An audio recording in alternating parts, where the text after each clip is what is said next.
Assalamualaikum warahmatullahi wabarakatuh. Kami dari kelompok 13 ingin mempresentasikan hasil kerja kelompok kami yang berjudul glukoma. Apa itu glukoma? Glukoma adalah kelompok penyakit mata yang merusak saraf optik, umumnya disebabkan oleh peningkatan tekanan intraokuler atau tekanan bola mata, di mana termasuk penyebab kebutaan kedua terbanyak di dunia setelah katarak, sering tidak menimbulkan gejala hingga mencapai stadium lanjut.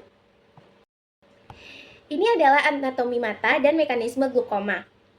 Gambar anatomi mata dengan label bagian-bagian penting seperti kornea, pupil, lensa saraf optik, dan lain-lainnya. Penjelasan aliran cairan mata atau sering disebut dengan aqueous humor dan bagian-bagian tekanan terbentuk. Glukoma terjadi saat aliran cairan terganggu sehingga tekanan meningkat dan terjadinya kerusakan saraf optik. Baik, ini adalah jenis-jenis glukoma. Yang pertama, ada glukoma sudut terbuka atau yang sering disebut dengan open angle glukoma, yaitu bentuk paling umum dan perkembangannya itu lambat tanpa gejala awal. Yang kedua, ada glukoma sudut tertutup, sering disebut dengan angel close glukoma, yang mana terjadi tiba-tiba dan gejala akutnya itu nyeri mata, mual, penglihatannya tuh kabur. Yang ketiga, ada glukoma sekunder, disebabkan oleh kondisi lain seperti trauma atau obat steroid dan peradangan. Yang keempat, ada glukoma kongenital, yaitu bawaan sejak lahir atau itu jarang terjadi. Ini adalah faktor-faktor resiko. Yang pertama itu ada di usia lebih dari 40 tahun, riwayat keluarga dengan glukoma. Selanjutnya ada tekanan bola mata tinggi, diabetes, hipertensi, penggunaan obat steroid jangka panjang, dan miopia tinggi. Gejala glukoma sudut terbuka ini biasanya tidak ada gejala awal atau kehilangan penglihatan sisi peripher secara bertahap. Kalau sudut yang tertutup, yaitu sering sakit mata hebat, mata merah, pandangan kabur, lingkaran pelangi di sekitar cahaya, dan mual muntah.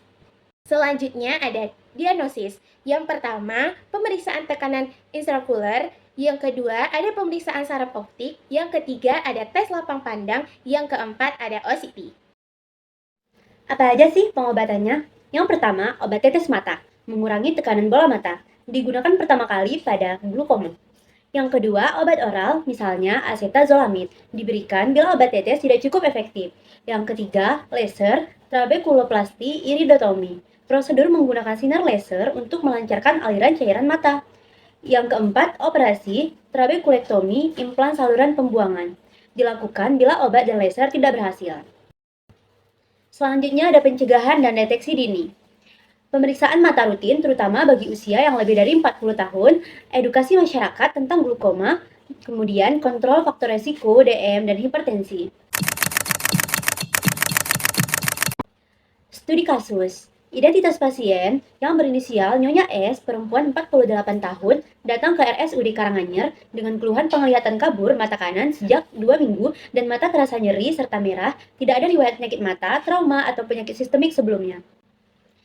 Glukoma sekunder akibat uveitis anterior adalah peningkatan tekanan intraokular, TIO, yang disebabkan oleh peradangan pada bagian depan mata, iris, dan badan siliaris, sehingga menghambat aliran cairan humor aqueous. Mekanismenya, peradangan pada uvea menyebabkan sel radang dan protein, flare, menyumbat saluran keluar cairan mata. Hambatan ini meningkatkan tekanan bola mata dan menekan saraf optik. Selain itu, penggunaan kortikosteroid juga dapat memperburuk peningkatan TIO. Gejalanya, pasien mengalami mata merah, nyeri, dan penglihatan kabur pada mata kanan. Hasil pemeriksaan menunjukkan TIO 22 mm air raksa, pupil melebar 5 mm, karatik precipitate, dan bilik mata depan keruh akibat peradangan. Obat yang diberikan yaitu sendopolidex, sediaan tetes mata. Mekanismenya mengandung dexamethasone, polymyxin B, dan neomycin untuk mengurangi peradangan dan mencegah infeksi sekunder. Yang kedua ada sendotimol 0,5%, sediaan tetes mata. Mekanismenya untuk menurunkan tekanan intraokuler dengan menghambat produksi cairan humor aqueous. Yang ketiga, metilprednisolone 4 mg, sediaan oral untuk menekan peradangan secara sistemik. Kesimpulannya, glukoma adalah penyakit kronis yang menyebabkan kebutaan permanen jika tidak ditangani. Deteksi dini dan pengobatan yang tepat sangat penting untuk mencegah kehilangan penglihatan. Pasien mengalami glaukoma sekunder akibat uveitis anterior dengan meningkatkan tekanan bola mata akibat inflamasi. Penanganan dilakukan dengan obat antiinflamasi dan penurun tekanan intraokular untuk mencegah kerusakan saraf optik permanen. Sekian dari presentasi kami. Jaga matamu seperti kamu menjaga hidupmu, karena kehilangan penglihatan berarti kehilangan dunia. Terima kasih. Assalamualaikum warahmatullahi wabarakatuh.